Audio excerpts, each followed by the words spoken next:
Bitumba 2023, Félix Tshisekedi akolonga ou bien akolonga ngote? Akolonga ngo. Nini ekozala lokola les des motifs na ye akolonga ngo? Matière na ye d'abord principal. Ezali d'abord ko revaloriser peuple congolais. Et puis prise ya conscience ya ba congolais. Respect ya bonne gouvernance. Et à la fin, fierté ya congolais oyo azui dans les conseils des nations. Ces valeurs immatérielles, ces valeurs morales, ils en attendent de mon côté. Aux ans à union sacrée, non? Mais n'avant même, babé en a union sacrée, Jean-Baptiste et union sacrée. Que n'a pas union sacrée, bah hypocrite bas. Bazali est belé, écoute belé, mais. Tala no caméra, tanga na ba kombo ata mi balé. Ndekonanga, na ko kotanga batute. Parce que na ya wa pona tanga batute, mais na lobi que union sacrée les londenge zali.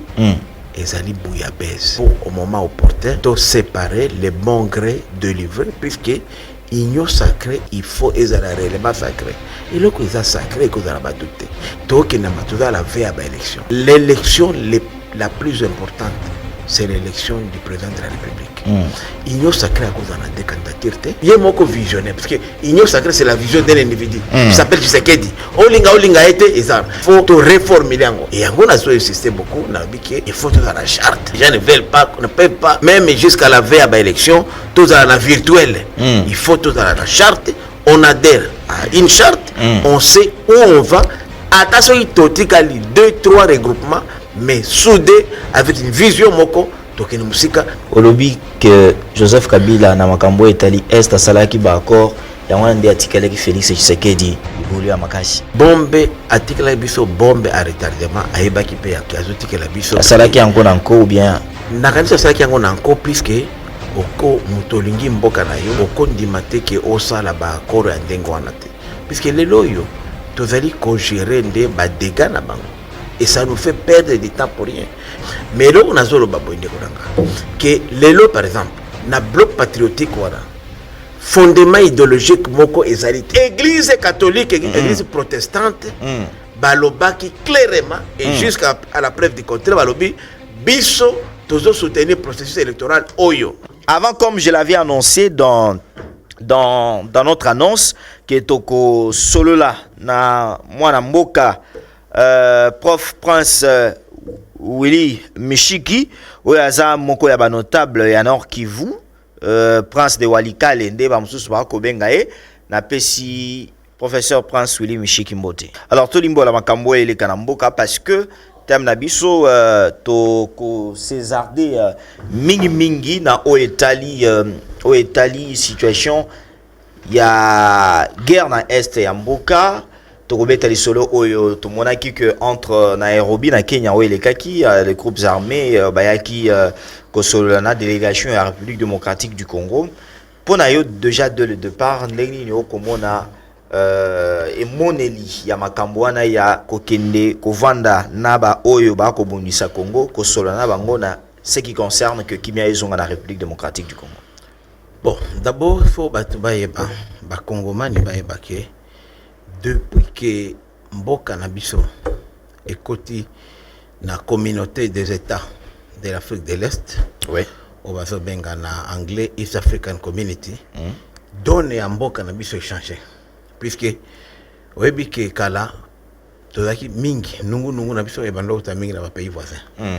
So ki makambo lelo ya Ituri ya Beni problème mingi ezali ba rebelle ya ba État voisin nde bazo ya kotia mobulu pa na biso batiki pa na bango kimia baye pa na biso donc omona ba ADF bauti na Uganda omona ba FDLR interamwe bauti na Rwanda omona ba FLN bauti na Burundi et pa na bango bazana kimia mais pa na biso nde bazo ya kotia kokoso puisque et pa na biso ba kutaki système moko désorganisé ba profiter na désordre na biso et ça c'est la situation moko to hérité depuis régime Yandeko Kabila. Donc parmi les mauvais héritages autouti kozwa na régime ya Kabila. Mais maintenant il faut que ça la nini. Na communauté des États de l'Afrique de l'Est parmi na kati ya charte na bango. Et lobby stabilité ya sous-région na bango. Alors, stabilité et lobby nini. Lobby que aucun pays d'abord ne peut déstabiliser Moninga. yango balobaki ke tandenge to kozala ba pays frontalier donc ya République démocratique du Congo jamais Rwanda, Ouganda ou Burundi ou pays mususu et qui envahir sous RDCT. Est-ce que ça sincère? C'est sincère puisque il va charte. Tous ces pays ont chuté. Nako personne n'ingisa moko. Parce que tu as que makambo ezalaka bongo mosusu ko respecter ba accord entre ba parties ezalaka. Donc on a que c'est comme il y a de flou là-bas na o Italie masolo ya tende konanga yango na zopsa mingi na bandeko ya Kinshasa particulièrement au Bazawa. Baby réalité te ya est. Batanga charte ya communauté des États de l'Afrique de l'Est. Nako personne n'ingisa moko. Président ya Burundi na président Rwanda et Belakate. Mais jamais oyoka Rwanda envahir Burundi ou Burundi envahir. Puisque baza lié na charte wana. Ah ouais. Yango wana na conférence des chefs d'État. Ya communauté de l'Afrique de l'Est ba décida que il faut ba pesa kimia na RDC. Yango ba décida ki batinda ba troupe forte spéciale. C'est ce qui est pour la première fois hein, depuis que oui, c'est la première fois. C'est la première fois. Na ba mboka nyoso yo mboko ezaki na insécurité za biso kaka malheureusement. Et puis bato ba saka insécurité pa na biso. C'est moins bana mboka eza bapaya. Ba uti pa na bango bazo bundi sa mboka na bango ba ye ba ekuta mbole pa na biso. Et vraiment yango nazo bisa na ba kongomani que il faut que saliwe adhésion oyo tosali na East African Community. Puisque président Tshisekedi a une vision ya solo puisque ezali une façon indirecte ya ko régler problème ya instabilité na partie orientale ya mboka na biso. Puisque lelo yango balobaki comme force spéciale ezoya force spéciale akoponate na yo groupe armé national na yo groupe armé étranger akoti ya bino na liboki moko. Yango ba pesa ki chance na bana mboka. Balobi comme ba groupes armés nationaux. To considérer ça problème na bino ya mboka na bino. Beaucoup tana sous la médiation ya biso. Accord na Nairobi wana o Kabila asinyaki batiango na pembeni. Or accord wana ezaki accord malamu te puisque ezaki kolobaki. Ezaki accord malamu te ndé. Ezaki accord na Nairobi puisque Kabila ayebaki ke azoke naye. Yango nde alingaki atike eloko mabe pona ba congolais moko batikelaki na gouvernement ekoyebisa ayebaki na yeke avokende puisque ce n'est pas possible que lelo toyebi ke na mibeko ya lelo okoki kobima na groupe armé te oya kokota na FRDC ou bien la police. Loi ya lelo interdire yango. L'unique façon ya kokota na armée na police, il faut passer par le recrutement. Mais na accord wana à Nairobi oyo ezaki parrainé na Rwanda na Uganda au plus haut niveau, au niveau ya chef d'État et lobi ke batu ya M23 wana ba même grade bazaki nango na rébellion M23 ba ko porter le même grade na police na armée nationale ba ko tia pe bango na ba fonction politique ba entreprise publique ba ko déployer bango partout. Et est-ce que ça sera quelque chose de facile parce que toyebi ke Muntu Amemi Monduki a sali bavure sur le territoire ya Congo, mais Hermogo ba komona que a commis une personne normale, quelles leçons à couper ça na ba Congomani? Est-ce que ça sera facile à s'intégrer dans la population? Te yango na sandeko Félix Kolobanake accord comme ezaki mal négocié et puis ce problème que oh ya Kabila ya Kabila puisque tozaki dans l'incapacité ya ko appliquer yango et en plus beaucoup li konzi na biso hein mobeko li konzi constitution et lobiki ba accords internationaux régulièrement signés par la République ont une supériorité ezali likolo ya mibeko na biso. Donc malgré violer ba loi na biso en principe soit totangi constitution na biso il faut to appliquer. Moni que ça problème, un problème sérieux. Yango yo ba président a expliqué ki na ba collègue na ye abi na bango ki ngai Félix Tshisekedi makambo na yebi yango te na oki ko buka mibeko ya mboka na ngate tala ndenge mibeko ya mboka elobi nde président Uhuru. C'est-à-dire Félix Tshisekedi il était sincère na ba oyo ba collègue na ye ya justement ya mboka mususu abi si bango lobi ki makambo bandeko bazo senga na ko sala ngo lelo te sinon nga moko na kozala poursuivi na parlement nanga pour haute trahison. puisque la kozana si na boki mbeko Mais ba président akataki seleka ba mususu ba ko kanisa Prince Willy Mishiki que mokonzi ya mboka akoteka nde mboka.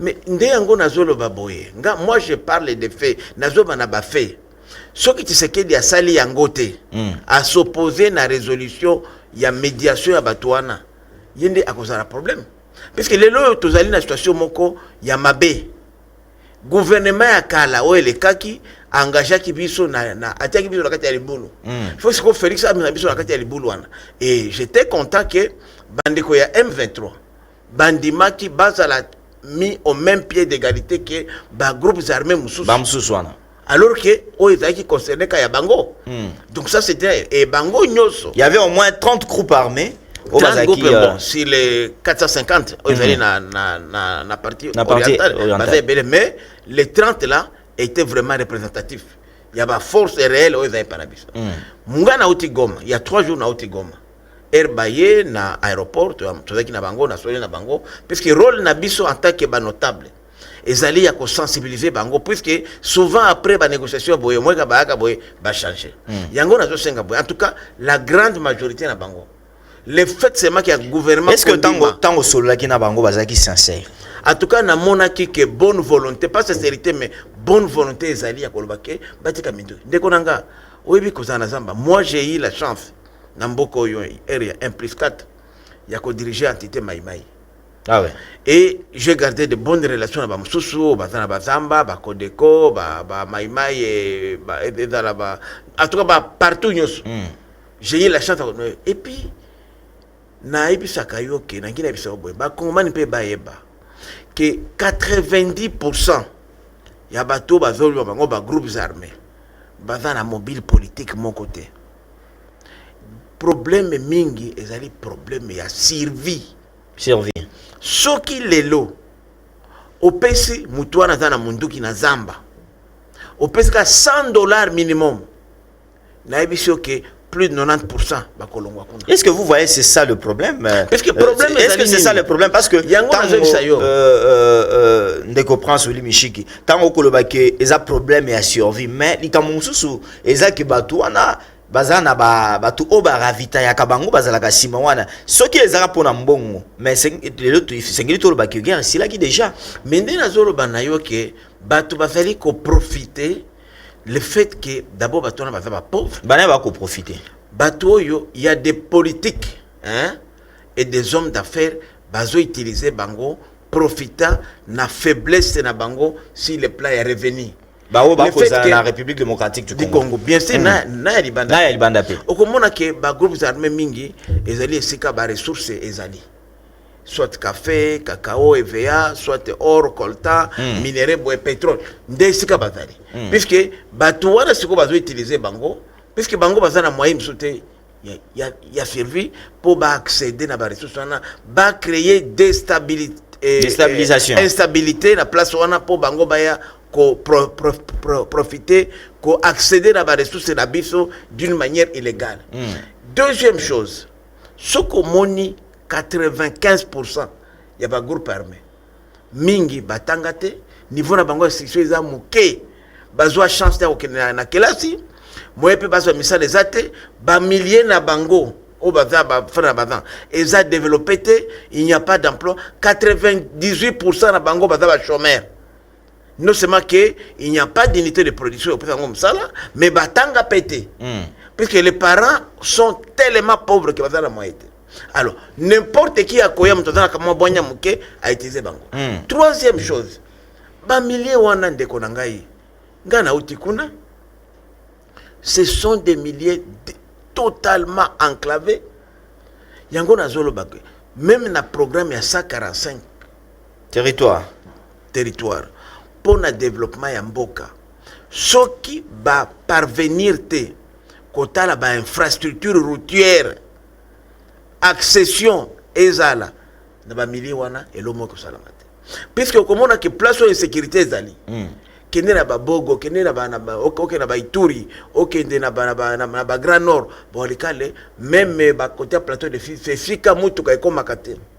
Et c'est quand même moto et comme je donne na kopesa lingisa exemple na territoire nanga walikale Walikale c'est 23 500 km² comme Rwanda. Mais na Walikale wana seulement 20% du territoire est accessible. 80% est inaccessible. Donc alors kuna place est inaccessible, soldats azate, policiers azate, administration azate.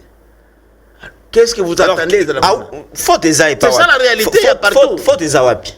Parce que tant qu'on a que aux autres il y a pouvoir public. C'est une situation qu'on a héritée depuis l'époque de Mobutu. Kabila pe ekomi na lelo tozalango. Ba soda bazali awa kende na kankokolo.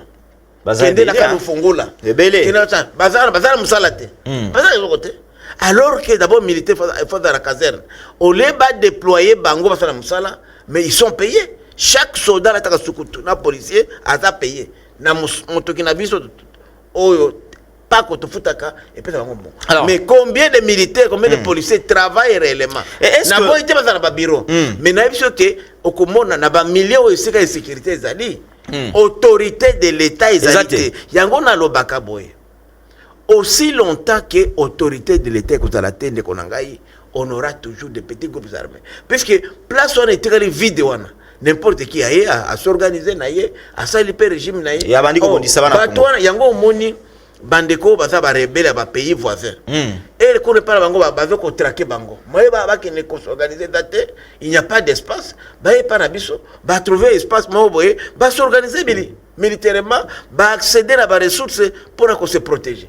Yango na lobike. Même si nous voulons régler les problèmes d'abord c'est au niveau d'abord du leadership. Il faut que les loyaux toluka ko rendre accessible ba million. Ce qui est commis accessible, to déployer administration publique et ce qui administration a fandi rebelle à cause de la difficilement. Pense Willy Mishiki, président ya Union nationale de nationalistes. Moko ya ba notable ya Nord Kivu. Lelo ndenge no komona état de siège. Outi kozala na est ya mboka. Ndenge no komona tango ba militaire bazaki na kati ya pouvoir te. C'est-à-dire avant et après état de siège. Nini ozana kati ya komona. Ndeko nanga na koyebisa yo ke soki na évaluer état de siège d'une manière objective. Il y a beaucoup d'avancées par rapport à l'administration civile et zalaki. Wana zo kende contraire na bande kona ya est. Te ndeko nangai ngana zolo na lobi boy la zolo ba politique te. Na lobi soko tali nandenga sincérité. Nandenge ya totika politique. Ah to zolo ba bosolo. Tolo ba sincère. D'abord côté à infrastructure de base. Balabala, on a zolo balabala. Ba administration militaire ba fongola balabala belé. Les londé na zolo baboy. Général Ndima oyaza gouverneur militaire ya Nord Kivu. Pour la première fois ba prédécesseur na enyoso bazali na yebi bango. Moko salate balabala oya kouta sake masisi walikal tikorelina na kisanga. Azokuta balabala oya Ruchuru nana bango bazo salango. Oke na Ituri ndeko Johnny, général Johnny, le gouverneur militaire. A offert balabala lelo ouverture située à balabala wana. C'est déjà une chose positive. Deuxième chose, mobilisation ya ba recette.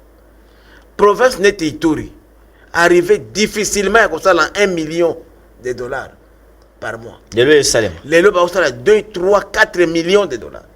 Donc muibe zaina ba civil que par rapport c'est quoi nini oko kanisa ba oba koloba ki état de siège za échec pona yo nini oko kanisa ba oyo ba ya bino ya état d'échec état de siège plutôt. C'est vrai que Batumingi il vivait na ba cope wana ba groupes armés banani ba politiciens mingi ndeko nanga baza na Kinshasa baza na Kinshasa bien kuna baza na l'intérieur ba députés provinciaux ba députés nationaux ba sénateurs ils vivaient na cope wana c'est-à-dire que dena lobi ezaki système c'est un système na lobi ka webi bango mais ndeko nanga na ebisio que moi j'ai géré les groupes armés il y a des gens qui profitaient na désordre wana pour se faire mosolo. Il y a des gens aussi qui les utilisaient comme électeurs comme électorat na bango. Ce sont des réalités to vivre tout le babosolo ndeko nanga yango na solo baboy ngai lelo na lobi puisqu'il faut to que na maponani Et puis, pour la côté sécurité, c'est un processus. Pour moi, l'état de siège, c'est une recette. Mais écoutez, qu'elle a éternellement. Moi, j'estime que maintenant, il faut te requalifier en gros. De façon que tu permettre les lots, bah, cartographie électorale et salama, bah, opération électorale ou en général et salama, pour te kende na maponani. Parce que les lots, avec l'idée, il y a déploiement, il y a force spéciale, il y a East African Community. Pour la contraquer, moi, j'estime. J'ai des espoirs. Tout ça, on a besoin de soutenir l'état de siège du gouvernement militaire. Il faut tout passer dans le gouvernement civil, mais tout renforcer plutôt présence militaire. Et il y a le bac toujours. Dans le lobby, les soldats, qui réussir bitombate sans que base dans l'appui, il y a population. Mais on implique moins la population. Ngana za mtu ya Walikale. Presque un territoire aussi vaste que le Rwanda. Nous avons réussi biso bana Walikale awakana Congo. Sam et lokomokote yako déloger une des meilleures armées de l'Afrique, les FDLR Teram, qui ont été formés dans les meilleures universités na Poto. Biso moko babite, tolobi mboka na biso ekei. Bosalagini. To s'organiser, to nyati bango, to zui moko moko, to boki bango libana. To lani bango tira ba territoire voisin. Lelo na Walikale oyo. Il n'y a aucun groupe étranger, armée étrangère na Walikale. Mais pour nini makanisho na bongo. Même na Beni on pouvait faire la même chose. Mais na Beni problème est nini? Yango il faut to yaka bosolo. Na Grand Nord kuna ko Mituri il y a complicité. O balobaka ADF wana. Bata peut-être 10%, 90% za ba Congomani. Soko moni ndeko oyo babenga mukonjo. O mukonjo auti Beni. Na ndeko munande différence moko za tende ko. C'est le même peuple. Le même peuple. Baloba pe munoko moko. Alors, complicité, parce que Bazawana depuis plus de 3 décennies. Bon, Babota, comment mélanger? De façon que les locaux, parce que c'est impossible, étrangers, Aya Namboka Rayo, à Tumbanda, qu'on a zonga pe, au moniette. Impossible de Konanga. Et par exemple, Walikale, c'est ça la matin. Mais nous avons réussi à Walikale. Malgré que le territoire n'a pas 2 fois que Beni, 3 fois que Bambasa, 4 fois que Djougou. Mais tout réussir biso, il y a que traquer batouana kolongola bango di banda. Et ce n'est pas comme des islamistes là, Ala Akbar, ce sont des militaires formés à Rwanda. Formés à Rwanda. Donc c'est possible qu'avec la volonté, il y a Banamboka, Bolingo Tozana Mboka, population, il n'y a pas une meilleure armée de Konanga que la population. Il n'y a pas une meilleure armée que la population. On a vu que Bandeko Bauti Kolanda, professeur Prince Willy Michiki, président, il y a Union nationale de nationalistes, à l'OBI était, à l'OBI ce qui est vérité, parce que aujourd'hui, s'il y a un problème, na Italie, guerre, il y a Est, même en politique, na kati, séparation, et tandis que tant que Beta Masolo et Italie, bande konabiso à Est, et za Congo, mboka nabiso, isengeli, tous à la biso, na bomoko, yangon nde okomona, montoyo kike, ana Est, kuna basali, azu photo, moko ya kalababoma, baboma batu, nde azu ache na ba photo. Maintenant, on va balobi que groupe armé basali ba avancer, boye, okotika jamais, azu photo ya armée na biso po acha po encourager bango yangwana nde ekosala biso passé. Prince Willy Michiki na yebi ke uti na Est ya mboka okota la caméra tango kendaki na yebi ke okutani na base na yo population bayebisho ke bazo mona lo lengeni ne tamboli ya mboka eza malamu bien za mabe. Bon, en tout cas, il faut que rareté à vie, ou à vie chère, ils ont ici cagnos. Kutu biso a na Congo, toko pe mata mukende kolanga. Oyebi ke na bango vie est commis doublé, triplé. Net là bas France, là bas Belgique, et comme à plus de 2-0. 2 euros de l'eau à combien de konanga? C'est plus de 4500 $. Très moko.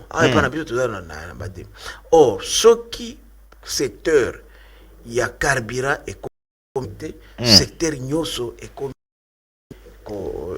dérangé. Dérangé. Yango na zolo baboye. justement na kena ipe kuna vie comme non, vie est chère partout, c'est un phénomène international, un phénomène mondial. Ce côté lelo prix moyen frontière, il y a pétrole na marché international est triplé puisque lelo bazoe batte guerre ya Ukraine na Russie to mo nango musika mais toza ba victime nango ba victime collatérale. Lelo le plus grand producteur à pétrole na gaz c'est la Russie, ce n'est pas la Arabie Saoudite. Le plus grand producteur à céréales dans le monde c'est l'Ukraine et la Russie.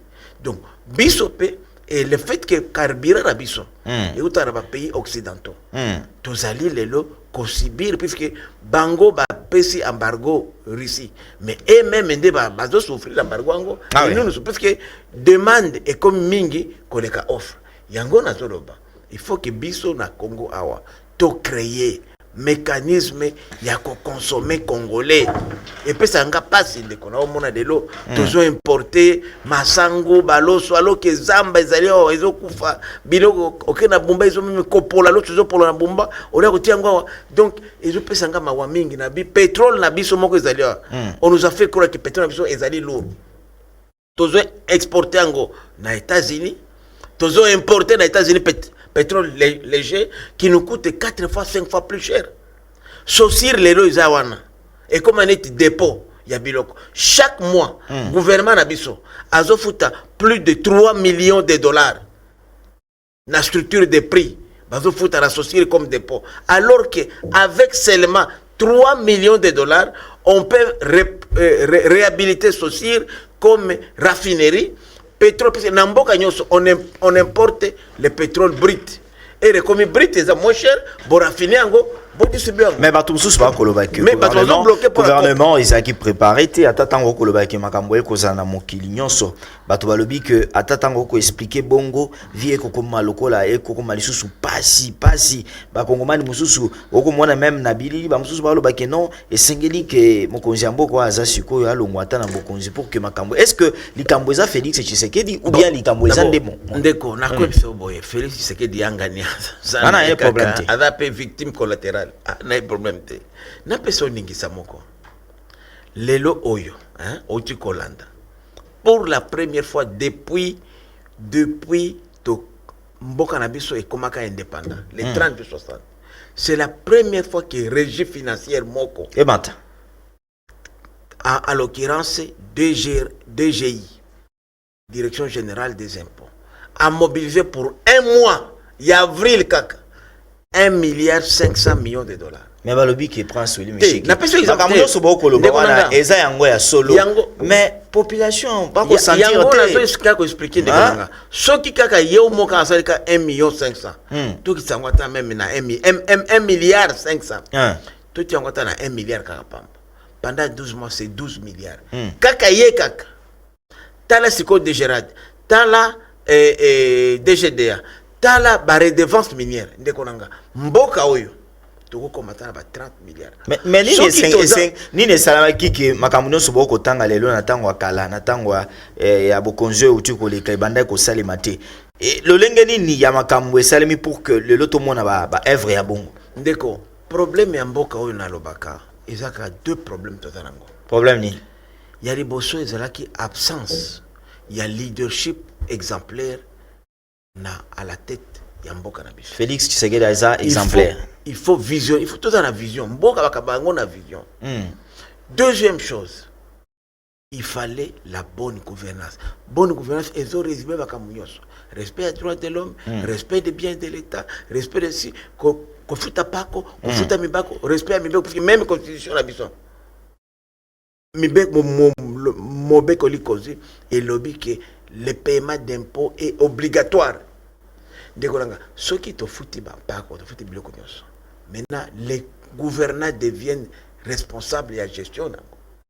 Parlement, biso opinion société civile, tout ce que kolanda bango nini bosala na msolo. Yango na comme mosolo comme kokota. On peut même aujourd'hui tripler, quadrupler, quintupler même salaire ba kongomani. Mais ngana lobby na gouvernement na biso boye. Nga Willy Michel ministre économie. Na gouvernement Sama Lukonde. Sama Lukonde qui qui a atteint aussi ses limites, puisqu'il faut dire la vérité que le gouvernement, tout ça qui en dans la précipitation, des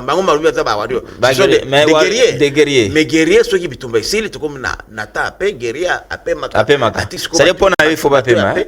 Justement, il faut quel est le gouvernement maintenant tout ça qui est révolution. Ça va guerrier parce qu'il fallait qu'il y ait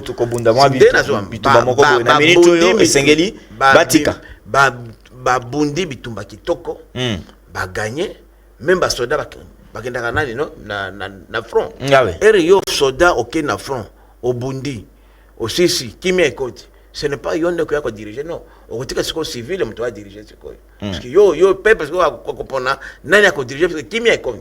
C'est ça le rôle ya ba warrior. Warrior signifie en français ba guerrier. Ba tu bakai bakende kubunda. Na la karisi siko il est temps maintenant que tout ce que le gouvernement a adapté enjeux du moment. Les enjeux du moment, c'est quoi? C'est comment préparer les élections. Puisque, Bisso na union sacrée, nous avons un visionnaire. Visionnaire, on a constitution épaissée 2 mandats, une fois renouvelable. Souci na Bisso lelo, comment nous pouvons faire pour que Félix Tshisekedi Tshilombo ait 2023 deuxième mandat?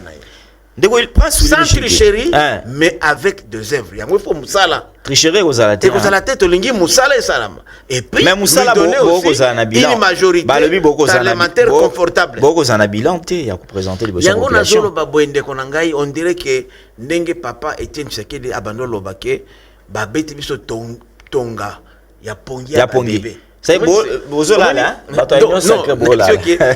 Oui, que la soka sa vieux Etienne, hein? Nana Betty Bino. Non, on dirait peut-être FCC. Ce n'est pas normal. Mais FCC, Bokabana déjà. Bokabana déjà na FCC. Tokabana mitozana bango bako ape tonga, ape biso tonga, to ebite bolamika boy tonga. Puisque je ne peux pas comprendre de konangai que à la veille il y a ma élection puisque pour nangai mandat na biso ici il y a année oyo. Année oyo ezali année préélectorale, année prochaine c'est une année électorale. Et zoka muisanga que tu le loyo. 80% ya ba mandataire ezakaka batu ya FCC. O bazana vision na biso te, bazana vision ya Kabila. Ah ouais. 95% il y a petite, il y a des dirigeants petite territorial donc ba maire de ville, ba chef de secteur, ba bourgmestre, FCC. ba administrateur du territoire, bazali batuya FCC. 92% ba statique national, 92% il y a ba diplomate, ba ambassadeur. Mais balobi que mon boulot est na kati ya union sacrée en de ko sala. Yango na zolo ba yango na lobi wana pongi ya ba bébé tozala ngo puisque bilan toko défendre. Toko défendre yango ya nini puisque biso ndeto zali ko gérer te. Puisque président zali kolo kuna. Mais gestion ya mboka eza gestion de base. Na base wana na démontrer que les gens qui gèrent même bato ko gérer mo solo. Et ça bato na biso te. La majorité de batu ya Kabila. Alors, bazana vision biso siko yanga ya union sacrée. Toko défendre bila nini. Yango na zolo bake. Pongio ya ba bébé tola muka. L'histoire se répète. Papa Tshisekedi Etienne Alobaki, tolo ngona pongia ba bébé. Qu'est-ce qui nous empêche les autres pour moi moi j'ai été 9-8 fois au gouvernement. Yango ngai nazasu intéressé kuna te nangina sala autre chose. Ah oui. Mais nazo bisa batu, ceux qui comme na pouvoir, batu ba comme kaneti pongi boko boye ba assoiffé. Pas seulement assoiffé que ba bosani esika bauti. Lelo yo omoni soki FCC ba ishwaki na pe perdre. C'est puisque elle va qui pouvoir ba komi ndenge de konanga Peter Kazadi alingabie koloba na ivresse du lait ba langue milika oyo zo gade miliki pe yango pe zo me ko ça me fait la union sacrée lelo c'est que chaque mutu azoluka plus mbongo mais ceux qui okoluka mbongo te pour na pouvoir et par souvent so landi mbongo obosa na pouvoir pense Willy Mishiki lelo to komona moi bloc moko patriotique elingi esalema entre bandeko FCC, bandeko Lamuka, KLCC, Mila Pro, CELS. Ndeni nyoko mona eko banki sabino te bato union sacrée. Bon, d'abord ndeko nangai faut yeba ke organisation nyoso oyo esalami sans fondement idéologique et qui ndaka musika te. C'est idéologie exacte. Idéologie conviction exacte. Na bloc patriotique. Nazui nano lelo bande ko la muka. Moi je suis un ancien de la muka. Naebi combat la muka. Vous avez na FCC? Non, nous avons na la muka. Na élection eleki. J'ai battu campagne pour Martin Fayulu na boité. Na boité, j'ai battu campagne pour Martin Fayulu. Na lebi vous avez na FCC. Jamais na kota FCC jamais. N'avait un gouvernement de coalition na bango mais n'avait que Gana utaka na Isoral. OK. Avec des secondes tu dans un groupe ya basami ba de Vital Kamerhe jamais tokota na FCC. Mais tu zana batuna biso neti ba chibala ba mususu bandimaka bango bakota na FCC. Mais biso tokota kate. Mais là on a zolo babo ndeko danga. Que lelo par exemple na bloc patriotique wala fondement idéologique moko ezalité. Nathalie la muka na ngai différence mo ezate. La seule différence qui rabiso to kende na pouvoir bango batikali. Mais bango baza propre. Si on a une déconnecte Muzito. Qu'est-ce que vous allez reprocher à Muzito, à Martin Fayulu na combat ba uti kombiner sikoyo. Même ndekonanga lisanga pour asukwa mape na combat to kombiner. Alors, lelo okozwa wana na bosota ba nemi ba minako. Il n'y a pas match. Et ça dit yo mutoza na propre olati vengele no bien ya pembe ozu mutu anyeyi oke apo tata na wa brate tata papa pardon sukula nano longola nano nyeyi wana pora ndati elamba pembe bato ya calce se mila ngana za mila pro baati modeste autorité borana nga azali calce se catholique. Il faut que ce sont des politiques parce que na opposition tous allez na chrétien catholique chrétien protestant. Mais na biso pe na union sacrée tozali pe ndeko mais église catholique église protestante balobaki clairement et jusqu'à la preuve du contraire balobi biso tozo soutenir processus électoral oyo nous sommes réconciliés na bango makambosini alors batouana batika église te tout le monde peut aller là-bas ngapé na kokende na opposition comme na pouvoir. Mais je garde ma foi. Foi eza ngai moko. Comme mango na kombo ya église. Ndeko li prince Mishiki. To comme presque na suko kota la caméra. Na linga un peu ozala sincère au répondre à biso. O est déjà deuxième étape na étape asuka ya émission na biso. Ndeko Willy Prince Mishiki. Bitumba 2023, Félix Tshisekedi akolonga ou bien akolonga ngote. Akolonga ngo. Nini ekozala lokola les des motifs na ya kolonga. Matière na d'abord principale et valide d'abord qu'on revaloriser peuple congolais et puis prise y a conscience y a pas congolais respect y a bonne gouvernance et à la fin fierté y a congolais oyo azui dans les conseils des nations. Ces valeurs immatérielles, ces valeurs morales, ils en attendent au mon côté. Aux en a union sacrée, non? Mais n'avant même, Babé en a union sacrée, Jean-Baptiste a union sacrée. Précurseur donc avant union sacrée, Salama, Ngande na Anosaka, venir à Messi, Etienne Tshisekedi. Les gens, ils me prenaient même dans les cas de Panabino, ils me prenaient pour un aventurier. J'ai même donné un chiffre. Déjà 67 députés, les gens ne comprennent pas. Alors que. Est-ce que la union sacrée, hypocrite, Bazali est belé, écoute, belé. Mais. Tala no caméra, tanga no bakombo ata mi balé. Ndekonanga, na ko tanga batute. Puisque na ya pour na tanga batute, mais na lobi que union sacrée, les longs ndenge ezali, ezali bouillabaisse. Il faut au moment opportun séparer les bons grés de livrer puisque union sacrée il faut ezala réellement sacré et le que ça sacré que ça va douter et le que ça fait net le union sacré de kolanga na personne ningi famoko lelo oyo to ke na matuza la veille à élection l'élection la plus importante c'est l'élection du président de la République union sacrée à cause de la candidature et la candidature moko mais nazoka lelo oyo candidat non.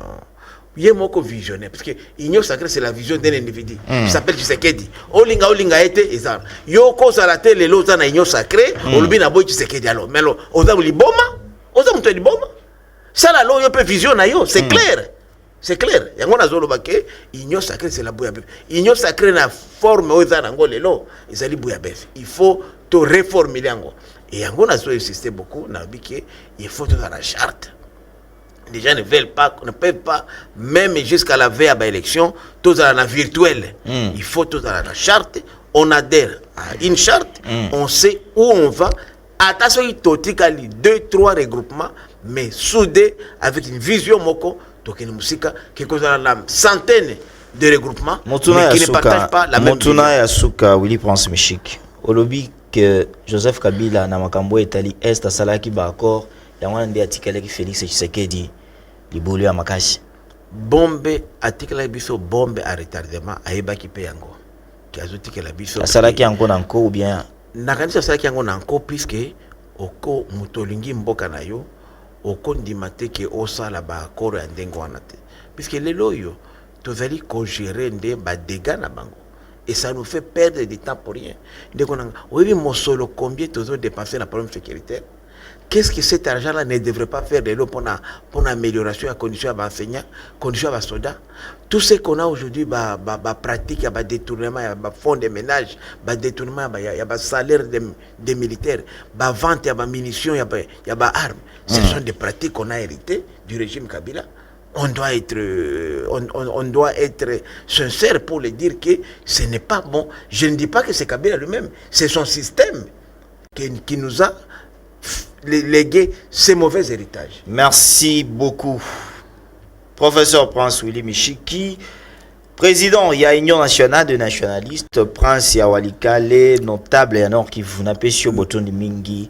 Ya koyamba na émission na biso ya loto solang. Merci de konanga, mais il faut pe ko lobake nazali awa comme aussi membre ya conférence des présidents de l'AFDC allié. Regroupement où ezo kambama na mokonzi na ngai autorité morale professeur sénateur Modeste Bahati Lukwebo. Merci. Bozake Bélé à Rolanda Bisso de partout. Je pense on se retrouve prochainement avec un nouveau invité, Torobeta Kamasolo Italie, République démocratique du Congo, Zamba Batela, République démocratique du Congo, Abatela ba Congo Mani Nyonso, na Bomoko Ndeto Kolonga, Bitumba Nyonso Eko Sale Manakati, République démocratique du Congo. Merci. Au revoir.